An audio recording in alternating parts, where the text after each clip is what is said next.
இறைவா எனக்கு துணையாக வந்தருளும்.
அன்புக்குரியவர்களே, புனித சூசையப்பருடைய திருவிழாவை கொண்டாடுவதற்கு ஆயத்தமாக இந்த மாலை ஆராதனை, மாலை திருப்புகழ் மாலை கொண்டாடப்படுகிறது. தொடக்கத்துறவையிலிருந்து எரிகின்ற திரிகளோடு ஆண்டவருடைய வருகைக்காக அவரோடு காத்திருந்து திருவிழிப்பு திருப்புகழ் கொண்டாடிய திரு அவையினுடைய நீட்சியாக நாமும் திருவிழாவுக்கு முந்தின மாலைகளில் மாலை ஆராதனை கொண்டாட்டத்தை நடத்துகிறோம். இந்த மாலை ஆராதனையில் 3 திருப்பாடல்களை பாடி ஆண்டவரை போற்றி இறை வார்த்தைக்கு செவிமடுத்து நற்கருணை ஆண்டவருடைய ஆசிகளை பெற்றுக்கொள்ள இருக்கிறோம். எனவே இந்த மாலை ஆராதனையில் நாம் அனைவரும் ஆர்வத்தோடும் பக்தியோடும் கலந்து கொள்வோமாக.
யாக்கோபு மரியாவின் கணவரான சூசையின் தந்தையாவார். மரியாவிடம் கிறிஸ்து என்னும் இயேசு பிறந்தார். அல்லேலூயா.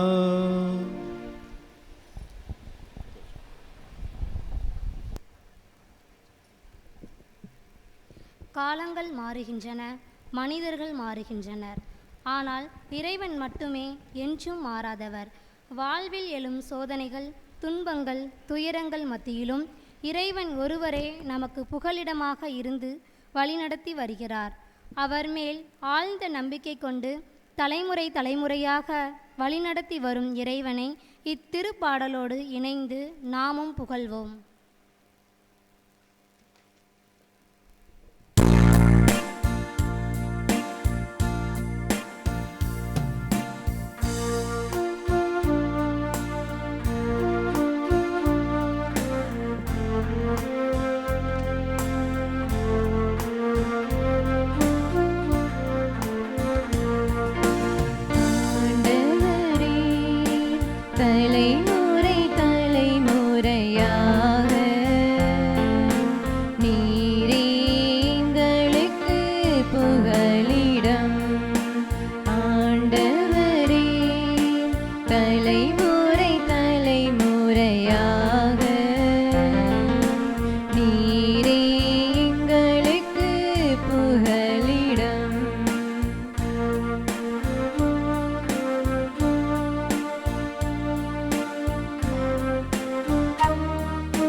யாக்கோபு மரியாவின் கணவரான சூசையின் தந்தையாவார். மரியாவிடம் கிறிஸ்து என்னும் இயேசு பிறந்தார். அல்லேலூயா. கபிரியேல் தூதரை கடவுள் கலிலேயாவில் உள்ள நாசரேத் என்னும் ஊரிலிருந்து ஒரு கன்னிகையிடம் அனுப்பினார். அவர் சூசை என்பவருக்கு மன ஒப்பந்தமானவர். அல்லேலூயா. நம்பிக்கை, துணிவு, ஆறுதல் என்னும் 3 உண்மைகளை நினைவூட்டுகிறது இத்திருப்பாடல். மனிதர்கள் எல்லோரும் விலகினாலும் ஆண்டவர் ஒருபோதும் நம்மை விட்டு விலக மாட்டார். நாம் செல்லுகின்ற பாதையில் தீங்கு நேரிடாமல் கண்ணின் மணியை போல் பாதுகாத்து வழிநடத்தி வருகிறார். இந்நாள் வரை வழிநடத்திய இறைவன் இனியும் வழிநடத்தி வருவார் என்ற நம்பிக்கையோடு இத்திருப்பாடலை இணைந்து நாமும் பாடுவோம்.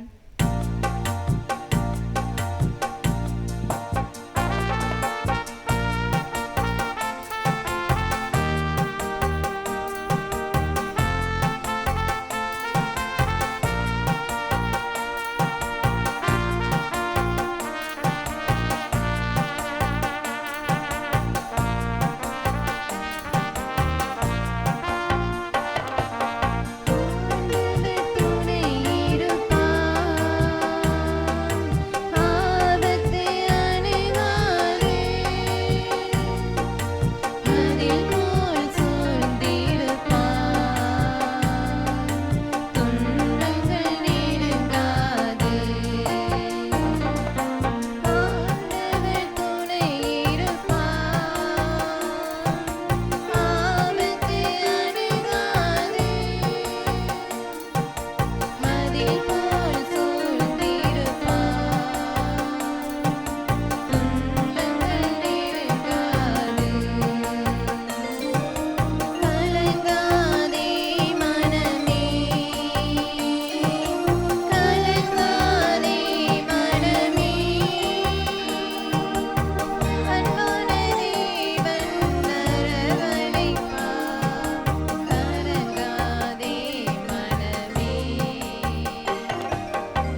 கபிரியேல் தூதரை கடவுள் கலிலேயாவில் உள்ள நாசரேத் என்னும் ஊரில் இருந்த ஒரு கன்னியிடம் அனுப்பினார்.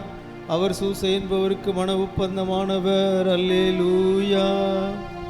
இயேசுவின் தாய் மரியாவுக்கும் சூசைக்கும் மன ஒப்பந்தமாகியிருக்க அவர்கள் இருவரும் சேர்ந்து வாழும் முன் தூய ஆவியாரால் அவர் கருத்தாங்கியிருந்ததாக தெரிந்தது. அல்லேலூயா. ஆண்டவரே என் நாயர், எனக்கு ஏதும் குறையில்லை. இத்திருப்பாடல் வரிகளுக்கேற்ப இயேசுவின் வார்த்தைகளை கேட்பதோடு மட்டுமல்லாமல் அதை செயலில் வாழ்ந்து காட்டுகின்ற மக்களாக இருக்க வேண்டும். இயேசு தன்னை சுற்றி வாழ்ந்த மக்களின் உணர்வுகளை புரிந்து கொண்டு வாழ்ந்தவர். நல்ல ஆயன் நானே என்று சொல்லி ஒவ்வொரு நாளும் ஆயனாக இருந்து நாம் ஒவ்வொருவரும் செயல்படக்கூடிய ஆற்றலையும் அருளையும் தந்தருள வேண்டுமென்று இத்திருப்பாடலோடு இணைந்து பாடுவோம்.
வாழ்வில்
அனைவர் எழுந்து நிற்போம்.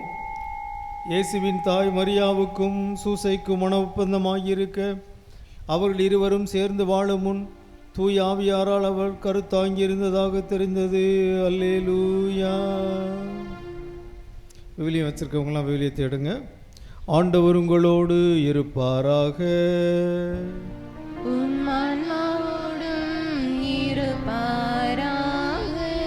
புனித யோவான் எழுதிய தூய நற்செய்தியிலிருந்து வாசகம்.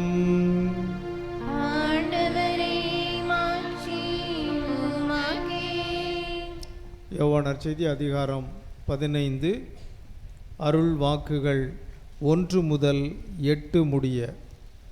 யோவான் நற்செய்தி அதிகாரம் 15 அருள் வாக்குகள் 1 முதல் 8 முடிய. எடுத்தாச்சா? எல்லாரும் சேர்ந்து வாசிப்போம். அக்காலத்தில் இயேசு கூறியதாவது: உண்மையான திராட்சை செடி நானே, என் தந்தையே அதை நட்டு வளர்ப்பவர். என்னிடமுள்ள கனிகொடாத கொடிகள் அனைத்தையும் அவர் தரித்து விடுவார்.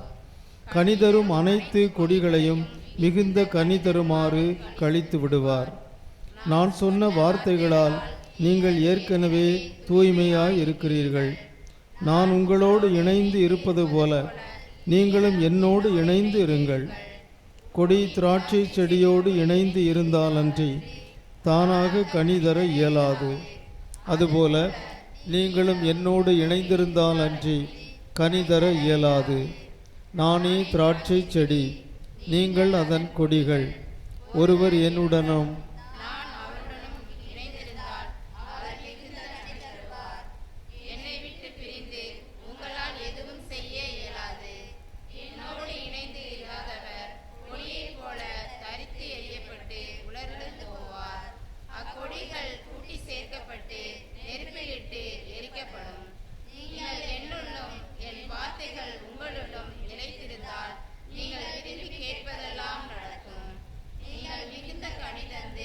என் சீடராய் இருப்பதே என் தந்தைக்கு மாட்சி அளிக்கிறது. ஆண்டவரின் அருள்வாக்கு. கிறிஸ்து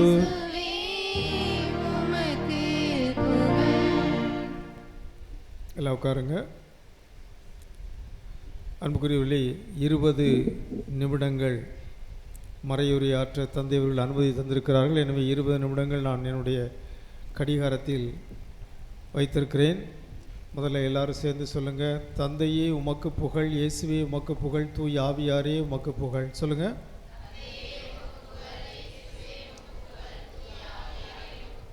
நன்றி. தந்தையே உமக்கு நன்றி, தூய் ஆவியாரே உமக்கு நன்றி. மாட்சி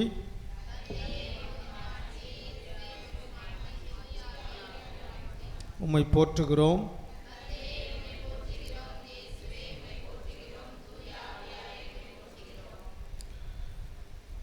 அன்புக்குரியவர்களே, இன்றைக்கி எல்லோரும் சேர்ந்து விவிலியம் வாசித்தீர்கள். எத்தனை பேர் விவிலியம் வச்சுருக்கீங்க? கொஞ்சம் கை தூக்குங்க பார்ப்போம். 1 2 3 4 5 6 7 8 9 பேர் வச்சுருக்கீங்க. அந்த எண்ணிக்கை 10 பேர் வச்சுருக்கீங்க. கொஞ்சம் பேர் வீட்டில் வச்சுருக்கீங்க, கொண்டு வரல. அப்படி தானே? கொஞ்சம் பேர் வீட்டில் வச்சுருக்கீங்க, கொண்டு வரல. கொஞ்சம் விட்டு விவிலியமே இல்லையா? எல்லார்ட்டையும் விவிலியம் இருக்குன்னு நான் நினைக்கிறேன். ஏன்னா உங்களுடைய பங்கு தந்தை ரினோ விவிலிய ஆர்வலர். இந்த தடவை கூட நிறைய விவிலியங்களை குறைந்த விலைக்கோ இலவசமாகவோ கொடுத்தார்கள். எங்கள் பங்குக்கும் 2 தந்தாங்க. அதனால் எங்களுக்கே 2னா உங்களுக்கு எல்லாத்துக்கும் கண்டிப்பாக நிச்சயம் உண்டு. அதில் எல்லார் வீட்லேயும் ஒரு விவிலியம் இருக்குது. கோவிலுக்கு வரும் பொழுது விவிலியத்தை கொண்டு வர வேண்டும். எல்லாம் வலது கையை தூக்கி சொல்லுங்கள். கோவிலுக்கு வரும் பொழுது விவிலியம் கொண்டு வருவேன். சத்தமாக சொல்லுங்கள். அது ஒரு நல்ல பழக்கம். அதை ஒரு பழக்கமாக மாற்ற வேண்டும். பொதுவாக பாருங்கள், இயேசு மக்களை பல வகையாக பிரித்தார். மரங்களை பல வகையாக பிரித்தார். கனி தருகின்ற மரங்கள், நற்கனி தருகின்ற மரங்கள், கனி தராத மரங்கள், அப்படின்னு மரங்களை பிரித்தார். விதை விடுகிற நிலத்தை பிரித்தார். எப்படி? முட்செடி மீது விழுந்த விதைகள், பாறை மீது விழுந்த விதைகள், வழியோரத்தில் விழுந்த விதைகள், நல்ல நிலத்தில் விழுந்தது. நல்ல நிலத்தில் விழுந்த விதை கூட அவர் 3ஆக பிரித்தார். எப்படி? 30 மடங்கு, 60 மடங்கு, 100 மடங்கு. ஆகவே வகைப்படுத்துதல் என்பது ஒரு ஆளுமை திறன். சொல்லுங்கள். வகைப்படுத்துதல் என்பது ஒரு ஆளுமை திறன். நாம் வகைப்படுத்த வேண்டும். நம்முடைய வாழ்வை வகைப்படுத்த வேண்டும், நம்முடைய பணிகளை வகைப்படுத்த வேண்டும். அது ஒரு ஆளுமை திறன். பொதுவாக நம்முடைய கிறிஸ்தவர்களை பல வகைகளில் நாம் வகைப்படுத்தலாம். இப்போ இது திருவிழாவாக இருப்பதனால் சுசிபிரதனாக நான் 2 வகைப்படுத்துகிறேன். திருவிழா கிறிஸ்தவர்கள், அன்றாட கிறிஸ்தவர்கள். சொல்லுங்கள், 2 வகையாக பிரிக்கலாம். நீங்கள்லாம் என்ன கிறிஸ்தவர்கள்? பரவாயில்ல, உங்களுக்கு பாராட்டுகள். அண்ணாருக்கு அப்போ 2 வகை பிடிச்சது தானே. திருவிழா கிறிஸ்தவர்கள் யார்? திருநாள் மட்டும் கொண்டாடுவாங்க, திருநாள் மட்டும் கோயிலுக்கு வருவாங்க, அவ்வளோதான். மற்றபடி அவர்கள் மற்ற நாட்களில் கிறிஸ்தவர்களாக இருப்பார்கள். அன்றாட கிறிஸ்தவர்கள்லாம் யார்? ஒவ்வொரு நாளும் கிறிஸ்தவர்களாக இருப்பவர்கள் அன்றாட கிறிஸ்தவர்கள். திருநாள் சமயத்தில் மட்டும் கிறிஸ்தவராக இருப்பவங்க திருவிழா கிறிஸ்தவர். நீங்கள் நிறைய பேர் அன்றாட கிறிஸ்தவ சொல்லிட்டீங்க, நான் அதை நம்புவதற்கு தயாராக இல்லை. ஏன்? ஏன்னா அன்றாட கிறிஸ்தவர்கள் என்றால் நாம் பலவற்றை செய்ய வேண்டும். அவற்றில் ஒரு 2-3 மட்டும் நான் சொல்கிறேன். நீங்கள் அதெல்லாம் செய்துவிட்டால் நீங்கள் அன்றாட கிறிஸ்தவர்களாக மாறிவிடுவீர்கள். முதல்ல ஏற்கனவே நம்ம விவிலியம் சொல்லிட்டோம் இல்லையா? கோவிலுக்கு வரும்பொழுது விவிலியம் கொண்டு வருவேன்னு சொல்லுங்கள். ஆமாம், அது எப்போ? உங்களுக்கு வாரத்தில் ஒரு நாள் தானே. வாரத்தில் ஒரு நாள் தான் உங்களுக்கு கோவில் வழிபாடு. ஞாயிற்றுக்கிழமை தோறும் உங்களுக்கு ஞாயிறு திருப்பலி இருக்குது. அப்போ ஞாயிற்றுக்கிழமை தோறும் நீங்கள் கோவிலுக்கு வரும்பொழுதெல்லாம் விவிலியம் கொண்டு வந்தாலே நீங்கள் அன்றாட கிறிஸ்தவர்களாக மாறிவிடுவீர்கள். 1 வாராந்திர கிறிஸ்தவர்கள், வாரம் ஒரு முறை. ஆனால் வீட்டில் எல்லாரும் விவிலியம் வாசிக்க வேண்டும். யாரெல்லாம் ஒவ்வொரு நாளும் இறை வார்த்தையை வாசிக்கிறார்களோ அவர்கள் அன்றாட கிறிஸ்தவர்கள். அன்றாடம் இறை வார்த்தையை வாசிப்பவர்கள் அன்றாட கிறிஸ்தவர்கள். நான் திருப்பி ஒரு சொல்கிறேன், நீங்கள் சொல்லணும். அன்றாடம் விவிலியம் வாசிப்பவர்கள் அன்றாட கிறிஸ்தவர்கள். சொல்லுங்கள். திருவிழா சமயத்தில் மட்டும் விவிலியத்தை கேட்பவர்கள் திருவிழா கிறிஸ்தவர்கள். நீங்களாம் யார்? அன்றாட கிறிஸ்தவ மேலே சொல்லிட்டீங்க, நல்லதாக போச்சு. அதனால் அன்றாடம் விவிலியம் வாசிக்கலாம். வலதுகை உயர்த்தி கண்களை மூடி ஒரு இறைவென்று சொல்லுங்கள். அன்பின் ஆண்டவரே, நாங்கள் ஒவ்வொருவரும் நாள்தோறும் இறை வார்த்தையை வாசிக்க எங்களுக்கு ஆர்வம் தாரும், ஆற்றல் தாரும், விருப்பம் தாரும், நேரம் தாரும். ஆமென். அப்போ என்னதெல்லாம் தரணும் கடவுள்? ஆர்வம் தாரும், ஆற்றல் தாரும், விருப்பம் தாரும். விருப்பம் ஆர்வம் ஒன்று தான், வேற நேரம் தாரும். ஏன்னா நிறைய பேர் என்ன சொல்கிறாங்க, எங்களுக்கு நேரம் இல்லை. அப்படி சொல்லக்கூடாது. கடவுளுக்கு நேரம் இல்லைன்னு சொல்லக்கூடாது. ஆகவே அப்போது என்னதான் சிக்கல்? அநேகமாக நான் நினைக்கிறேன், ஆர்வம் இல்லை, விருப்பம் இல்லை, அவ்வளோதான். ஆர்வம் இருந்தால் நேரம் வந்துவிடும், விருப்பம் இருந்தால் நேரம் வந்துடும். நாம் விரும்புகிற பலவற்றையும் செய்வதற்கு நாம் நேரத்தை எப்படியோ கண்டுபிடித்து விடுகிறோம். ஆகவே அன்றாட கிறிஸ்தவர்கள் என்பவர்கள் அன்றாடம் இறை வார்த்தையை வாசிக்க வேண்டும். வாசிப்பதை ஒரு பழக்கமாக மாற்ற வேண்டும். அது ஒரு நல்ல ஒரு மதிப்பீடு, நல்ல ஒரு பழக்கம், ஒரு ஆசீர்வாதத்தை தரக்கூடிய ஒன்று. இறை வார்த்தையை வாசிக்கும் பொழுது நாம் ஆசீர்வதிக்கப்படுகிறோம். திருப்பி சொல்கிறேன், இறை வார்த்தையை வாசிக்கும் போது நாம் ஆசீர்வதிக்கப்படுகிறோம். சொல்லுங்கள். இப்போ நாம் இன்றைக்கி வாசித்தீங்க பார்த்தீங்களா? ஆக்சுவலி 8 வசனங்கள், 8 இறைமொழிகள் நாம் வாசித்தோம். ஒவ்வொன்றையுமே நாம் என்ன செய்யலாம்? சிந்திக்கலாம், தியானிக்கலாம். 15 வாசிங்க. 15 வாசிங்க. நான் சொன்ன வார்த்தைகளால் நீங்கள் ஏற்கனவே தூய்மையாக இருக்கிறீர்கள். அப்போ இயேசுவுடைய வார்த்தை, கடவுளுடைய வார்த்தை நம்மை தூய்மைப்படுத்துகிறது. ஒவ்வொரு நாளும் நாம் இறை வார்த்தையை வாசித்தால் ஒவ்வொரு நாளும் நாம் தூய்மைப்படுத்தப்படுகிறோம். அது எவ்வளோ பெரிய ஆசீர்வாதம் பாருங்கள். ஒவ்வொரு நாள் கடவுள் நம்மை தூய்மைப்படுத்துகிறார். தீமைகளிலிருந்து, ஆபத்துகளிலிருந்து, பாவத்திலிருந்து நம்மை விடுவிக்கின்றார். எனவே நாள்தோறும் இறை வார்த்தையை வாசிக்க வேண்டும். நான் எங்கேருந்து வர்றேன்னு தெரியுமா உங்களுக்கு? யாருக்கெல்லாம் தெரியும்? 2 பேருக்கு தெரியும். 2 பேர் சொல்லிட்டீங்க. வெம்பூர்லேருந்து வர்றேன். ஆமாம், வெம்பூரில் 3 கிராமங்கள் இருக்கின்றன. வெம்பூர், மேலப்பட்டி, மாவில்பட்டி. 3 கிராமங்களுக்கும் நான் ஒரு வீட்டு பாடம் ஹோம்ஒர்க் கொடுத்துருக்கிறேன். என்னவென்றால் ஒரு நோட்டு கொடுத்துட்டு சொல்லியிருக்கிறேன், ஒவ்வொரு நாளும் நீங்கள் பழைய ஏற்பாட்டில் ஒரு அதிகாரம், புதிய ஏற்பாட்டில் ஒரு அதிகாரம் வாசிக்க வேண்டும். சொல்லுங்கள்.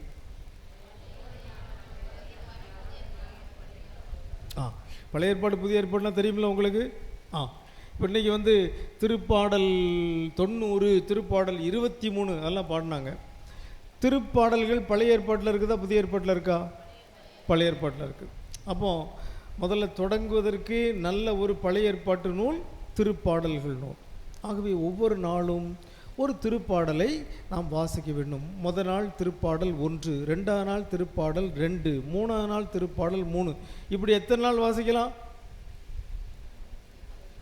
எத்தனை திருப்பாடல் இருக்குது? 150 நாள் தினமும் ஒரு திருப்பாடலை வாசிக்கலாம். அதுவே போதும் அன்றாட கிறிஸ்தவர்கள். 150 நாள்னா எத்தனை மாதம்? அதெல்லாம் எங்ககிட்ட கேட்கக்கூடாது. 5 மாதம். 5 மாதம் 3 15. அவங்க 5 மாதங்கள் நீங்கள் வந்து என்ன செய்யலாம்? புதிய ஏற்பாட்டில் என்ன செய்யலாம்? மத்தேயு நற்செய்தியிலும் தொடங்கலாம். இப்போ நான் எங்களுடைய பங்கில் வந்து திருத்துதர் பணிகள், ஏன்னா இது வந்து பாஸ்க காலம்னா திருத்துதர் பணிகள். ஆகவே ஒவ்வொரு நாளும் பழைய ஏற்பாட்டில் ஒரு அதிகாரம், அதான் திருப்பாடல். புதிய ஏற்பாட்டு ஒரு அதிகாரம், மத்தேயு நற்செய்தி, அப்படி எடுத்துக்கலாம்.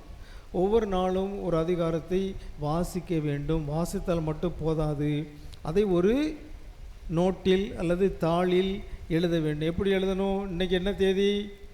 30/4/2026 வியாழன். அப்படி போட்டுட்டு திருப்பாடல் 1, மத்தேயு 1. இந்த திருப்பாடலுக்கு சுருக்க குறியீடு இருக்குது. உங்களுடைய விவிலியத்தை நீங்கள் புரட்டி பார்த்தீங்கன்னா முதல் ஒரு சில பக்கங்களில் சுருக்க குறியீடு அப்படின்னு போட்டிருக்காங்க. சுருக்க குறியீடுனா என்ன? நீளமான பெயரை 2 எழுத்தில் சுருக்கி விடுவது. ஒரு வசதிக்காக அப்படி வச்சுருக்காங்க. அப்போ திருப்பாடலுக்கு சுருக்க குறியீடு என்ன? திப்பா. திருத்தூதர் பணிகளுக்கு சுருக்க குறியீடு என்ன? சொல்லுங்க. நம்ம என்ன பாருங்க, புரட்டி பாருங்க. தீப்ப ரெண்டுக்கு வித்தியாசம் இருக்கா? தீப்ப சொல்லுங்க. தீப்பான்னா திருப்பாடல், தீப்பான்னா திருத்தூதர் பணிகள், அப்படி 2 இருக்குது. அப்போ சுருக்க குறியீடு நம்ம பயன்படுத்த பழகி கொள்ள வேண்டும். அப்போ வந்து இன்றைக்கி தேதியை போட்டு தீப்பா 1, மத்தேயுக்கு சுருக்க குறியீடு என்ன? மாயித்து, அவ்வளோதான். மத்து 1. நாளைக்கு என்ன போடணும்? 1/5/2024 வெள்ளி. தீப்பா 2, மத்தேயு 2. இதை ஒரு பழக்கமாக மாற்ற வேண்டும். எங்களுடைய பங்கில் இதை மக்கள் செய்கிறார்கள். எல்லாம் சொல்லுங்கள். தந்தையே உமக்கு நன்றி, இயேசுவே தூயாவியாரே. இப்போ ஏன் எழுத வேண்டும்? எழுதுவது என்பது ஒரு அர்ப்பணத்தின் அடையாளம். சொல்லுங்க. அப்போ நான் இது செய்கிறேன் அப்படிங்கிறதுக்கான ஒரு அடையாளம் தான் எழுதுவது. எழுதுவது என்பது ஒரு ஆக்ட் ஆஃப் கமிட்மெண்ட், ஒரு அர்ப்பணத்தின் அடையாளம். அது நமக்கு ஒரு அழுத்தத்தை தருகிறது, அது நமக்கு ஊக்கத்தை தருகிறது. எழுதலைன்னா நாம் என்னைக்கு எதை வாசித்தோம் அப்படிங்கிறது எந்த விதமான ஆவணமும் இருக்க. இது ஆவணப்படுத்தப்படுகிறது. இது நல்ல பழக்கம். அப்போ நீங்கள் வந்து இதை தொடர்ந்து செய்தால் இவ்வளோ நாள் நாம் அதை செய்கிறோம் அப்படிங்கிற நமக்கு தெரியும். ஆகவே இதை என்னுடைய பங்கு மக்களுக்கு இதை அறிமுகப்படுத்திய பொழுது நானும் அதை செய்ய ஆரம்பித்தேன். நானும் ஒரு நோட்டில் தினமும் பழைய ஏற்பாட்டில் ஒரு அதிகாரம், புதிய ஏற்பாட்டில் அதை எழுத ஆரம்பித்தேன். அதை எழுதுவது எனக்கே உதவியாக இருந்தது. தந்தையே உமக்கு புகழ். ஆகவே என்னுடைய அனுபவத்திலிருந்தும் எங்களுடைய பங்கு மக்களுடைய அனுபவத்திலிருந்தும் நான் சொல்லுகிறேன், நாள்தோறும் தினமும் பழைய ஏற்பாட்டிலிருந்து ஒரு அதிகாரம், புதிய ஏற்பாட்டிலிருந்து ஒரு அதிகாரம் வாசிக்க வேண்டும். வாசிப்பதை ஒரே வரியில் எழுத வேண்டும். இன்றைக்கி இதை நான் வாசிச்சிட்டேன். என்றைக்கு ஒரு நாள் வாசிக்காமல் விட்டு விட்டால் அதை பற்றி சிக்கல் கிடையாது. என்றைக்கு ஒரு நாள் நம்ம வெளியூர் போகிறோம், வாசிக்கலை, இன்றைக்கி சுகம் இல்லை, வாசிக்கலை, ஏதோ ஒன்று, அதெல்லாம் பிரச்சனை இல்லை. அன்றைக்கி அந்த தேதியை போட்டு ஒரு என்ன செய்யணும், ஒரு கோடை போட்டுடணும், அவ்வளோதான். ஆகவே எனக்கே அது நடந்திருக்குது. ஆனால் இது வந்து ஒரு நல்ல பழக்கம். இது வந்து நம்மை ஒரு அழுத்தத்தை தந்து நாள்தோறும் இதை செய்ய வைக்கிறது. அப்புறம் யாரெல்லாம் செய்கிறாங்க அப்படிங்கிறதை பார்க்க வைக்கிறது, யாரெல்லாம் செய்யவில்லை என்பதை பார்க்க வைக்கிறது. இன்னொரு பழக்கமும் நான் என் பங்கில் வச்சுருக்கிறேன். நம்முடைய கிராமங்கள்லாம் சின்ன கிராமங்கள் தானே, ஆட்களை எண்ணிடலாம் இல்லையா? இப்போ நீங்கள் வந்த பிறகு கூட நான் எண்ணின உடனே 20 பேர் இருந்தாங்க. அப்போ நான் நினச்சேன் ஃபாதர் சொன்னாங்க, ரீனோ கிட்ட சொன்னாங்க சராசரியாக 50-60 வருவாங்கன்னு சொன்னாங்களே, 20 பேர் தானே இருக்காங்கன்னு சொல்லிட்டு கொஞ்சம் கொஞ்சமாக வந்து இப்போ ஒரு 40 பேர் இருக்கீங்க. இன்னும் 20 பேர் வரணும்னு நினைக்கிறேன், அல்ல நாளைக்கு வருவாங்க. ஆகவே என்னுடைய பங்கில் இதை விட எண்ணிக்கை குறைவு. நான் வந்து என்ன செய்வேன், வருகை பதிவே எடுத்துருவேன். ஒவ்வொரு திருப்பலி முடிஞ்ச பிறகு எல்லார் பேரையும் வாசித்து அட்டன்ஸ் எடுத்துருவேன். யாரெல்லாம் வந்திருக்காங்க, யாரெல்லாம் வரல, யாரெல்லாம் 25 நாட்கள் தொடர்ந்து வந்திருக்காங்க, யாரெல்லாம் 50 வாரங்கள் தொடர்ந்து. ஒரு வாரத்துக்கு ஒரு திருப்பலி தானே, இப்போ 50 வாரம் முடிஞ்சிட்டு போன ஞாயிற்றுக்கிழமை. அப்போ எல்லாத்துக்கும் தெரியும் 50 வாரங்கள் யாரெல்லாம் வந்தால், 50 வாரங்கள் யாரெல்லாம் வரல, 49 வாரம் 48 வாரம். அது ஒரு ஆவணப்படுத்தப்பட்டிருக்கிறது. ஆவணப்படுத்துதல் ஒரு ஆளுமை திறன். சொல்லுங்கள். எல்லார் வீட்லேயும் இந்த ஆவணப்படுத்தல் இருக்குது. நம்முடைய கிராமங்களில் பாருங்கள், எழுத படிக்க தெரியாதவர்கள் மிகவும் குறைவு. நம்ம காலம் முன்னேறி விட்டது. இப்போ இங்கே கூட கொஞ்சம் வயசானவங்களுக்கு ஒருவேளை எழுத படிக்க தெரியாமல் இருக்கலாம். மற்றபடி நடுத்தர வயதினர் மற்றும் இளையவர்கள் எல்லாருக்கும் எழுத வாசிக்க தெரிய வேண்டும். ஆகவே அதை நாம் ஆவணப்படுத்துவோம். எல்லா வீட்லேயும் ஒரு டைரியை போட்டு வீட்டில் உள்ள எல்லார் பேரையும் எழுதி, அவங்க என்னைக்கு பிறந்தாங்க,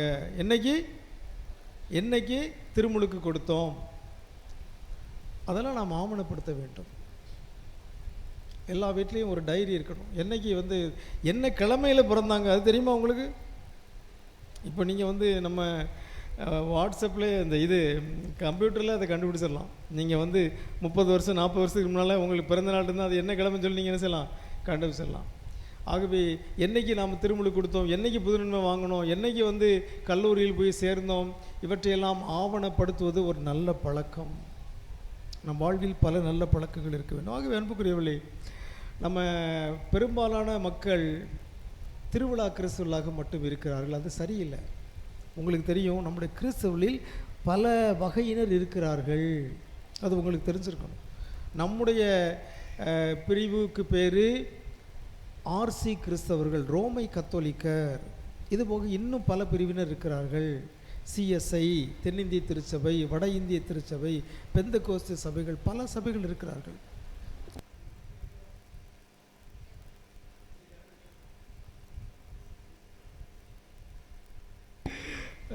ஓகே, வெளியே கேட்குதான்னு கேட்டால் ஆமான்னு சொல்கிறேங்க. ஆனால் நான் இப்போ கொஞ்சம் மாற்றி பேசணும்.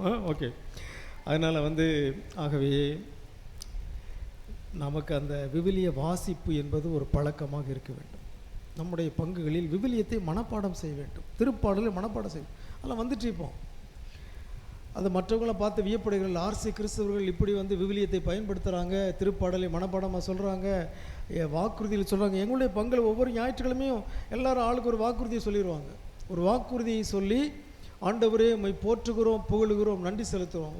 ஒருத்தர் ஒரு வாக்குறுதி சொல்லுவாங்க, எல்லாரும் சேர்ந்து ஆண்டவரே உம்மை போற்றுகிறோம், புகழுகிறோம், நன்றி செலுத்துகிறோம். சொல்லுங்கள். நான் ஒரு 5 வாக்குறுதி சொல்கிறேன். தீமை உன்னை அணுகாது, துன்பம் உன் உறைவிடத்தை நெருங்காது என்னுடைய வாக்குறுதிக்காக ஆண்டவரே, உலக முடிவரை நான் என்னோடும் உங்களோடு இருக்கிறேன் என்னுடைய வாக்குறுதிக்காக, நான் உன்னை விட்டு விலகுவதில்லை, உன்னை கைவிடுவதில்லை என்னுடைய வாக்குறுதிக்காக, ஆண்டவரிலேயே மகிழ்ச்சிகள், அவர் உள்ளத்து விருப்பங்களை நிறைவேற்றுவார் என்னுடைய வாக்குறுதிக்காக, உன் கால் கல்லில் மேல் மோதாதபடி தூதர்கள் உன்னை காத்து கொள்வார் என்றுடைய வாக்குறுதிக்காக. எல்லாரும் சொன்னீங்களா? எல்லாரும் சொன்ன மாதிரி எனக்கு தெரியலையே. நிறைய பேர் வாய் திறந்தே சொல்லலை. எல்லாரும் வாய் திறந்து ஆண்டவரை போற்ற வேண்டும். திருப்பாடல் 51:15 சொல்கிறது, என் தலைவரே என் இதழ்களை திறந்தருளும், அப்பொழுது என் வாய் உமக்கு புகழ் சாற்றிடும். எல்லாம் சொல்லுங்க, என் தலைவரே என் இதழ்களை திறந்தருளும். சத்தமா சொல்லுங்க.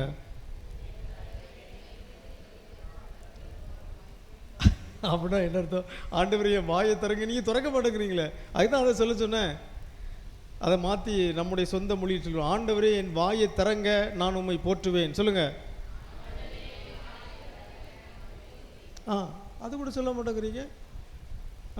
வாயை திறக்கணும்ல எல்லாரும். வாயை கடவுள் எதுக்கு படைச்சிருக்காரு? ஆண்டவரை போற்றுவதற்காக. சீராக்கின் ஞானம் 51:22. சீராக்கின் ஞானம் 51:22 சொல்லுகிறது, ஆண்டவர் எனக்கு நாவை பரிசாக கொடுத்தார். சொல்லுங்க. அதை கொண்டு நான் அவரை புகழ்வேன். Very good. திருப்பி ஒருத்தர் சொல்லிடுவோம். ஆண்டவர் எனக்கு நாவை பரிசாக கொடுத்தார், அதை கொண்டு நான் அவரை புகழ்வேன். Very good. எல்லாத்துக்கும் பாராட்டுகள். இப்போ முக்கால்வாசி பேர் வாயை திறந்துட்டீங்க. இன்னும் கொஞ்சம் வாயை திறக்காமல் இருக்கீங்க. ஆண்டவர் வந்து என்ன செய்யணும்? வாயை திறக்கணும். அப்படிதான் தாவீதுக்கு வேண்டார், என் தலைவரே என் இதழ்களை திறந்தள்ளும், அப்பொழுது என் வாய் மக்கு புகழ் சாற்றினார். ஆகவே அன்றாட கிறிஸ்தவர்கள், அப்போ முதல்ல என்ன சொன்ன? அன்றாட கிறிஸ்தவர் முதல்ல என்ன செய்யணும்? அதற்குள் மறந்து விட்டீர்களா? தினமும் 2 அதிகாரங்களை வாசிக்கணும். பழைய ஏற்பாட்டில் திருப்பாடல், புதிய ஏற்பாட்டில் மத்தேயு நற்செய்தி. மத்தேயு முடிஞ்ச பிறகு மார்க் முடிஞ்ச லூக்கா. சரியா? அதை என்ன செய்யணும்? எழுத வேண்டும். எழுதினால்தான் உங்களுக்கு ஒரு அழுத்தம் கிடைக்கும். இன்னைக்கு எழுதலை, இன்னைக்கு வாசிக்கலை, நாளைக்கு எழுதணும், நாளைக்கு வாசிக்கணும். எழுதவே இல்லாட்டி நீங்கள் எழுதினீங்களா எழுதலையா, வாசித்தீங்களா வாசிக்கலையா யாருக்கும் தெரியாது. நான் என்ன சொல்லிடுவேன்? 1 மாதம் கழித்து எல்லாம் நோட்டை கொண்டாங்க, நான் பார்ப்பேன், நோட்டை கொண்டு வாங்க காட்டுவாங்க, ஓகே. ஆகவே எழுதுவது நல்ல பழக்கம். அன்றாட கிறிஸ்துவுடைய முதல் செயல். 2வது பாருங்கள், அன்றாடம் நாம் இறைவேண்டல் செய்ய வேண்டும். சொல்லுங்கள். 18 நிமிஷம் ஆகிட்டு, 2 நிமிஷம் தான் இருக்குது. அன்றாடம் இறைவேண்டல் செய்ய வேண்டும். எங்கள் வீட்டில் கிறிஸ்தவர்கள், இப்போ இந்த 2 கிறிஸ்தவர் சொன்னோம்ல, என்ன கிறிஸ்தவர்கள்லாம்? திருவிழா கிறிஸ்தவர்கள், அன்றாட கிறிஸ்தவர்கள். இதை கொஞ்சம் மாற்றி இன்னொன்று சொல்லலாம், கோவில் கிறிஸ்தவர்கள், வீட்டு கிறிஸ்தவர்கள். சொல்லுங்க. நீங்களா யாரு? நீங்களாம் கோவில் கிறிஸ்தவர்கள் தான். எல்லாரும் எப்படி இருக்கணும்? வீட்டு கிறிஸ்தவர்கள். வீட்டு 2ம் ஓகே. வீட்டு கிறிஸ்தவர்கள், கோவில் கிறிஸ்தவர்கள். அப்போ நிறைய நம்முடைய கத்தோலிக்கர்கள் கோயிலுக்கு வந்து வழிபாடு செய்கிறாங்க, கோயிலுக்கு வந்து ஜெபிக்கிறாங்க, கோயிலுக்கு வந்து மன்றாடுறாங்க. வீட்டில் ஒன்றுமே கிடையாது. எல்லாம் சொல்லுங்கள். தந்தையே என்னை மன்னியும், இயேசுவே என்னை மன்னியும், தூய ஆவியாரே என்னை மன்னியும். சொல்லுங்கள்.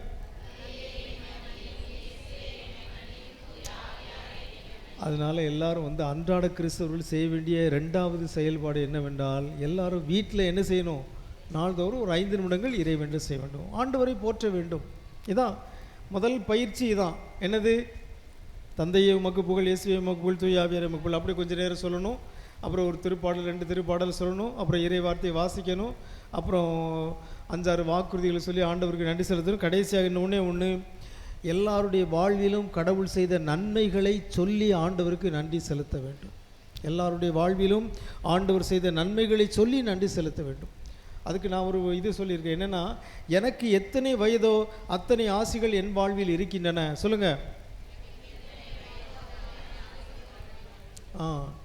15 வயசுனா குறைஞ்சது 15 ஆசைகள் உங்கள் வாழ்வில் இருக்கின்றன. 35 வயசுனா குறைஞ்சது 35 ஆசைகள்.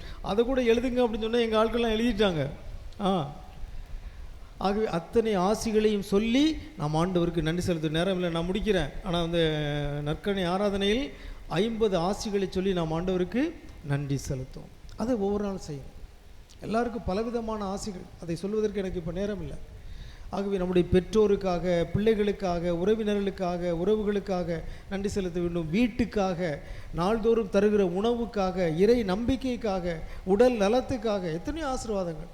ஒவ்வொரு நாளும் நன்றி செலுத்தும்.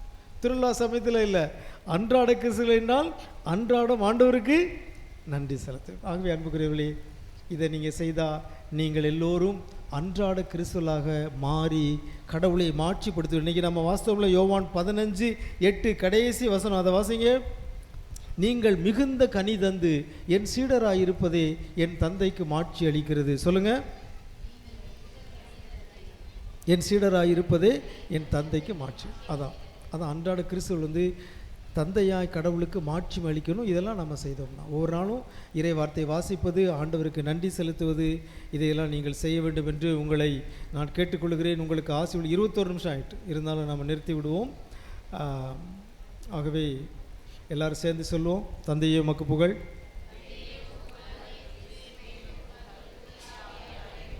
நன்றி,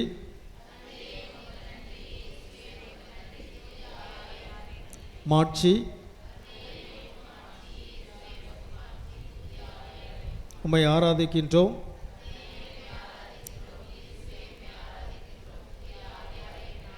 உம்மை அன்பு செய்கின்றோம்.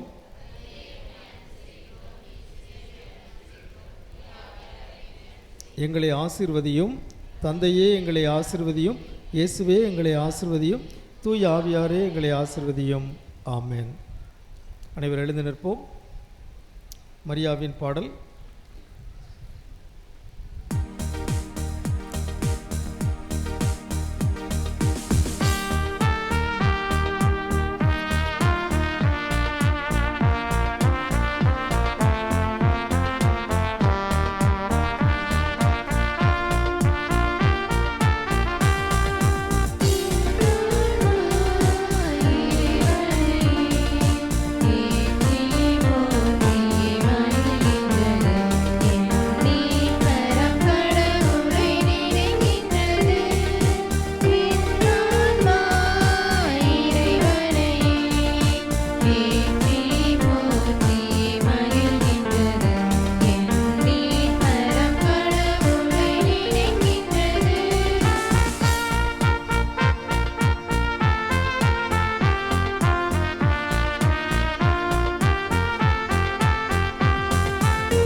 அன்புக்குரியவர்களே, இப்பொழுது நம்முடைய தேவைகளுக்காகவும் நம் திரு அவையின் தேவைகளுக்காகவும் உலக மக்கள் அனைவருடைய தேவைகளுக்காகவும் விண்ணக தந்தையை நோக்கி மன்றாடுவோம்.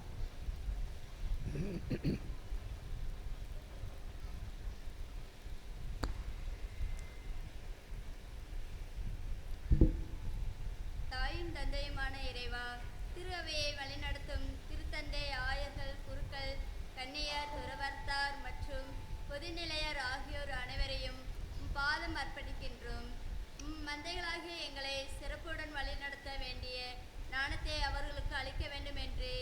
உம்மை மன்றாடுகிறோம். ஆண்டவரே எங்கள் பாதுகாப்பை நாயகனே எம் இறைவா, எம் பங்கில் இருக்கிற நோயாளிகள், முதியவர்கள், கைவிடப்பட்டவர்களுக்கு எங்களால் முடிந்த உதவிகளை செய்து அவர்களை உமது அன்பில் நிலைக்க வைக்க வேண்டும் என்று இறைவா உம்மை மன்றாடுகிறோம். எல்லாம் வல்ல இறைவா எங்கள் மன்றாட்டை கேட்டருளும். அன்பு தந்தையே இறைவா, எம் ஊரில் உள்ள மக்களை நிறைவாக ஆசீர்வதியும். இவ்வாறு புனித சூசேப்பர் அன்னை மரியாள்களோடும் இறைவனின் திருவுளத்தை நிறைவேற்றுவர்களாக அதே போன்று நாங்கள் எல்லா பண்புகளையும் கொண்டு வாழக்கூடிய மனப்பாடுவதை தந்தருள வேண்டும் என்று இறைவா உம்மை மன்றாடுகிறோம். எல்லாம் வல்ல இறைவா எங்கள் மன்றாட்டை கேட்டருளும்.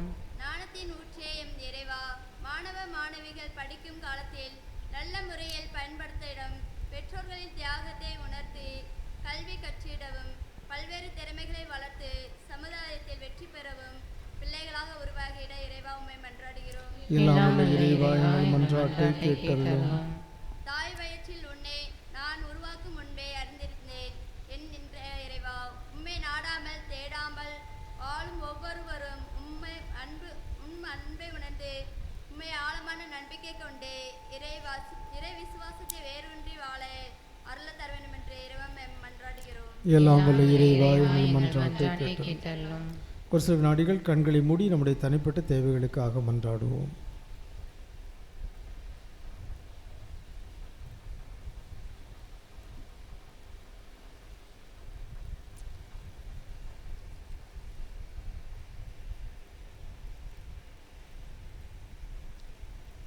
அனைவரும் இணைந்து மன்றாடுவோம்.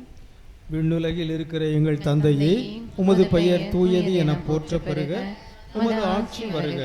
உமது திருவுளம் விண்ணுலகில் நிறைவேறுவது போல மண்ணுலகிலும் நிறைவேறுக. எங்கள் அன்றாட உணவை இன்று எங்களுக்கு தாரும். எங்களுக்கு எதிராக குற்றம் செய்வோரை நாங்கள் மன்னிப்பது போல எங்கள் குற்றங்களை மன்னியும். எங்களை சோதனைக்கு உட்படுத்தாதையும் தீமையிலிருந்து எங்களை விடுவித்தருளும். ஆமென். மன்றாடுவோமாக. எல்லாம் வல்ல இறைவா, அனைவருக்கும் மீட்பராகிய இயேசுவை புனித சூசேப்பரின் பொறுப்பு மிக்க அருள் காவலில் ஒப்படைத்து உமது திருமகனின் மீட்பு பணியில் அவருக்கு பங்களித்தீரே. புனித சூசேப்பரின் வழிகாட்டுதலாலும் வேண்டுதலாலும் உமது திரு அவை உலகில் அந்த மீட்பு பணியை தொடர்ந்து ஆற்ற செய்தருளும். எங்கள் ஆண்டவராகிய கிறிஸ்து வழியாக உம்மை மன்றாடுகிறோம்.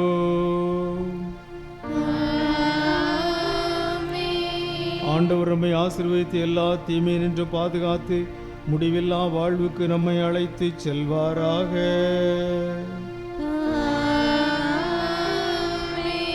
ஆண்டவரை வாழ்த்துவோமாக. அல்லேலூயா, அல்லேலூயா.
கண்களை மூடி கரங்களை குவித்து நாம் ஆண்டவருக்கு ஆசிகளுக்காக நன்றி 50 ஆசிகளுக்காக நன்றி கூறப் போகிறோம்.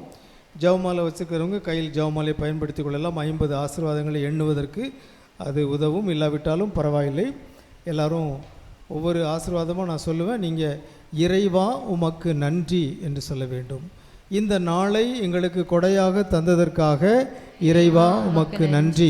உம்முடைய பேரன்பு எங்களோடு எந்நாளும் இருப்பதற்காக இறைவா உமக்கு நன்றி. உமது பேரிரக்கத்தால் எங்களை பாதுகாப்பதற்காக இறைவா உமக்கு நன்றி. உம்முடைய ஞானத்தால் எங்களை வழி நடத்துவதற்காக இறைவா உமக்கு நன்றி. எங்களுக்கு தாயும் தந்தையும் தலைவருமாய் இருப்பதற்காக எங்களுக்கு வழியும் ஒளியும் வாழ்வுமாய் இருப்பதற்காக நல்ல ஆயனாய் இருந்து எங்களை பாதுகாப்பதற்காக நல்ல நண்பராக இருப்பதற்காக நற்கருணை அருட்சாதனத்தின் வழியாக எந்நாளும் எங்களோடு வாழ்வதற்காக தூய ஆவியாரை எங்களுக்கு கொடையாக தருவதற்காக பாவ மன்னிப்பு என்னும் மாபெரும் கொடைக்காக இறை நம்பிக்கை என்னும் ஆசிக்காக இறை அச்சம் என்னும் ஆசிக்காக இறை வேண்டல் ஆர்வம் என்னும் ஆசிக்காக எங்கள் நாவில் இறை புகழ்ச்சியும் நன்றியும் ஒலிப்பதற்காக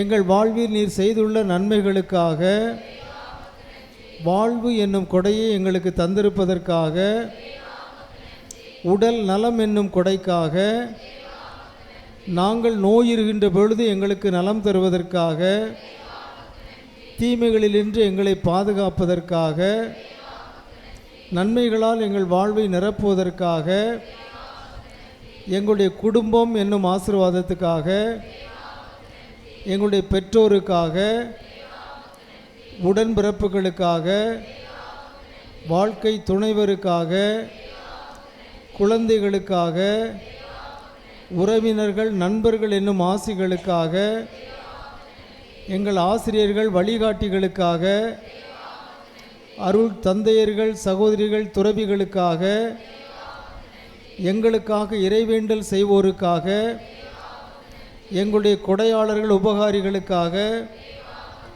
பல்வேறு விதங்களில் எங்களுக்கு உதவி செய்வோருக்காக எங்களுக்காக இறைவேண்டல் செய்வோருக்காக எங்களுடைய உழைப்பை நீர் ஆசீர்வதிப்பதற்காக உழைப்புக்கேற்ற கைமாறு தருவதற்காக பிள்ளைகளுடைய படிப்பை நீர் ஆசீர்வதிப்பதற்காக கல்வி என்னும் ஆசீர்வாதத்துக்காக அறிவாற்றல் என்னும் கொடைக்காக ஞானம் என்னும் கொடைக்காக நீர் எங்களுக்கு தந்திருக்கிற திறன்களுக்காக திறமைகளுக்காக நீர் எங்களுக்கு தந்திருக்கிற வாய்ப்புகளுக்காக நாள்தோறும் உணவு தருவதற்காக உடுக்க உடை தருவதற்காக உறைய இல்லம் தந்திருப்பதற்காக எங்கள் அடிப்படை தேவைகள் அனைத்தையும் தேவரீர் நிறைவேற்றி தருவதற்காக எங்களுக்கு போதுமான செல்வத்தை தந்திருப்பதற்காக எங்களுக்கு தேவையான ஆசிகளை தந்திருப்பதற்காக விண்ணக ஆசிகளை பொழிவதற்காக மண்ணக ஆசிகளை பொழிவதற்காக நிம்மதி என்னும் கொடைக்காக ஓய்வு என்னும் ஆசீர்வாதத்துக்காக நாள்தோறும் தருகின்ற உறக்கம் என்னும் ஆசீர்வாதத்துக்காக எங்களுக்கு தருகிற மகிழ்ச்சி என்னும் கொடைக்காக உலகம் தர முடியாத அமைதி என்னும் ஆசீர்வாதத்துக்காக எங்கள் வேண்டுதல்களுக்கு நீர் கனிவோடு செவிசாய்ப்பதற்காக நாங்கள் வேண்டுவதற்கும் விரும்புவதற்கும் மேலாகவே எங்களை ஆசீர்வதிப்பதற்காக 50க்கு மேற்பட்ட ஆசிகளுக்காக ஆண்டவருக்கு நன்றி செலுத்தினோம். ஒரு சில நாடுகள் மௌனமாக தனிப்பட்ட விதத்தில் நீங்கள் பெற்றுக்கொண்ட சிறப்பு ஆசிகளுக்காக மௌனமாக ஆண்டவருக்கு நன்றி செலுத்துவோம்.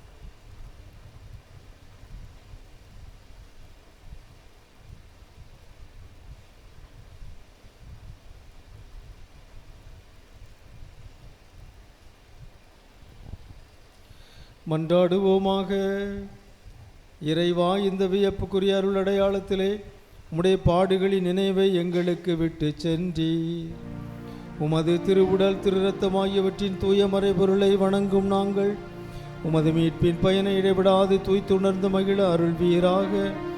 தந்தையாகிய இறைவனோடு தூயாவியாரின் ஒன்றிப்பில் இறைவனாய் என்றென்றும் வாழ்ந்து ஆட்சி செய்கின்ற உம்மை மன்றாடுகிறோம்.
இயேசுவில் அன்பார்ந்த சகோதர சகோதரிகளே, உங்கள் அனைவருக்கும் தந்தையர்கள் சார்பாக, அருட்சகோதரிகள் சார்பாக நம்முடைய பாதுகாவலரின் 9ஆம் திருவிழா நல்வாழ்த்துக்களை அன்போடு தெரிவித்துக் கொள்கின்றேன். அன்பு மக்களே, இந்த 9ஆம் திருவிழா சிறப்பு மாலை ஆராதனை மிகவும் சிறப்பாக நடந்து முடிந்திருக்கிறது. அதற்கான இறையொருளை நமக்கு வழங்கிய எல்லாம் வல்ல இறைவனுக்கு முதற்கண் நம்முடைய நன்றிதனை அன்போடு தெரிவித்துக் கொள்வோம். நம்முடைய பாதுகாவலரின் பரிந்துரை ஒவ்வொரு நாளும் நம்மோடு இருந்து நமக்கு பாதுகாப்பாக, அரணாக, துணையாக இருந்து வருகிறது. எனவே நம்முடைய பாதுகாவலர் புனித சூசையப்பரின் வல்லமை மிக்க பரிந்துரைக்காக அவருக்கு நன்றி கூறுவோம். அன்பு மக்களே, இன்றைய திருவிழா மாலை ஆராதனையை தலைமை ஏற்று சிறப்பான விதத்திலே இந்த வழிபாட்டினை நமக்கு நடத்தி நற்கருணை ஆசிரை நமக்கு கொடுத்து இறைவனுடைய அருள் வரங்களை நாம் நிறைவாக பெற்றுக்கொள்ள நமக்கு பேருதவி புரிந்தவர்கள் அருள் தந்தை குமார் ராஜா அடிகளார் அவர்கள். தந்தை அவர்கள் நம்முடைய பக்கத்தில் இருக்கக்கூடிய வெம்பூரின் பங்கு தந்தையாக சிறப்பாக செயலாற்றி வருகிறார்கள். தந்தை அவர்கள் நாம் அன்றாட கிறிஸ்தவர்களா அல்லது திருவிழா கிறிஸ்தவர்களா என்கின்ற ஒரு கேள்விதனை எழுப்பி அன்றாட கிறிஸ்தவர்கள் என்பவர்கள் எப்படிப்பட்டவர்கள் என்பதனை மிகவும் அழகாக நம்முடைய மனதிலே பதியக்கூடிய விதத்திலே எடுத்து சொல்லி நாம் இறை வார்த்தைக்கு முக்கியத்துவம் கொடுப்பவர்களாக, இறை வார்த்தையை வாசிப்பவர்களாக, தியானிப்பவர்களாக, அதே போல இறை வேண்டலுக்கு முக்கியத்துவம் கொடுப்பவர்களாக நம்முடைய வாழ்க்கையை அமைத்து கொள்கின்ற பொழுது, வாய்ப்பு கிடைக்கின்ற பொழுதெல்லாம் திருப்பலிகளில் பங்கேற்கின்ற பொழுது நாம் நம்மை அன்றாட கிறிஸ்தவர்கள் அல்லது உண்மை கிறிஸ்தவர்கள் என்று அழைத்து கொள்ளலாம். அவ்வாறு இல்லாமல் அவ்வப்பொழுது திருவிழா காலங்களில் மட்டும் அல்லது நேரம் கிடைக்கும் போது மட்டும் வழிபாடுகளில் பங்கேற்பது, திருப்பலிகளில் பங்கேற்பது, விவிலியத்தை வாசிப்பது என்கின்ற ஒரு சூழலில் நம்முடைய வாழ்வு அமைந்திருந்தது என்று சொன்னால் நாம் வெறுமனே பெயரளவு கிறிஸ்தவர்களாக அல்லது திருவிழா கிறிஸ்தவர்களாக மட்டும்தான் இருப்போம் என்கின்ற கருத்தினை மிகவும் சிறப்பாக எடுத்து சொல்லி நம்முடைய அழைப்பு பெயரளவு கிறிஸ்தவ அழைப்பு அல்ல, மாறாக உண்மை கிறிஸ்தவ அழைப்பு என்கின்ற கருத்தினை சிறப்பாக நமக்கு எடுத்து சொல்லி அதனை நம்முடைய வாழ்வாக நாம் மாற்ற நமக்கு அழைப்பு கொடுத்திருக்கிறார்கள். எனவே பாசமிகு தந்தை அருள் தந்தை குமார் ராஜா அடிகளார் அவர்களுக்கு நம்முடைய நன்றியை, அன்பை எடுத்துரைக்கக்கூடிய விதத்திலே இந்த நூலாடையை பொன்னாடையாக அணிவித்து மகிழ்கின்றோம்.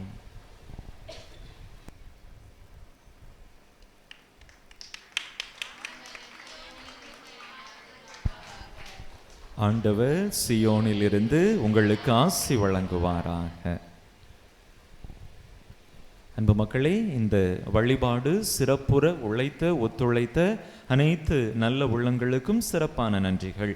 பாடகர் குழுவினர், அருட்சகோதரிகள், இணையூர் வெளியூர்களிலிருந்து வந்திருக்கக்கூடிய அன்பு இறை மக்கள் ஒவ்வொருவருக்கும், திருவிழாவை ஒருங்கிணைத்து கொண்டிருக்கக்கூடிய நம்முடைய அன்பு மக்கள் ஒவ்வொருவருக்கும் நெஞ்சம் நிறைந்த நன்றிதனை அன்போடு தெரிவித்துக் கொள்கின்றேன்.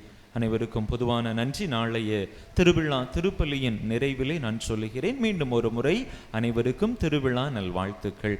இப்பொழுது இறுதி பாடல் பாடப்படும். அதற்கு பிற்பாடு இன்று இரவு நம்முடைய புனித சூசையப்பருடைய திருச்சப்பர பவனி நம்முடைய ஊர்களில் வலம் வர இருக்கின்றது. அந்த நிகழ்விலும் அன்பு மக்கள் பக்தியோடு பங்கெடுக்க புனிதரின் பரிந்துரை வழியாக இறை ஆசிரை நிரம்ப நம்முடைய வாழ்க்கையிலே பெற்று செல்ல அன்போடு கேட்டுக்கொள்கின்றேன்.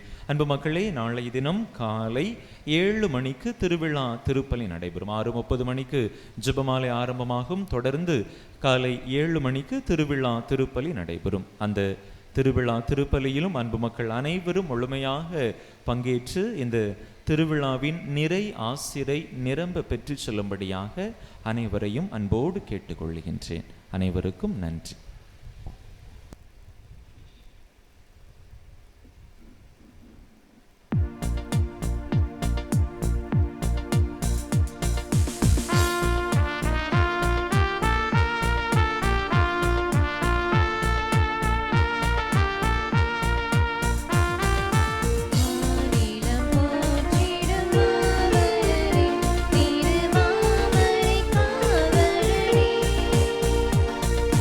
ஆ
தந்தை மகன் தூய் ஆவியின் பேராலே ஆமேன்.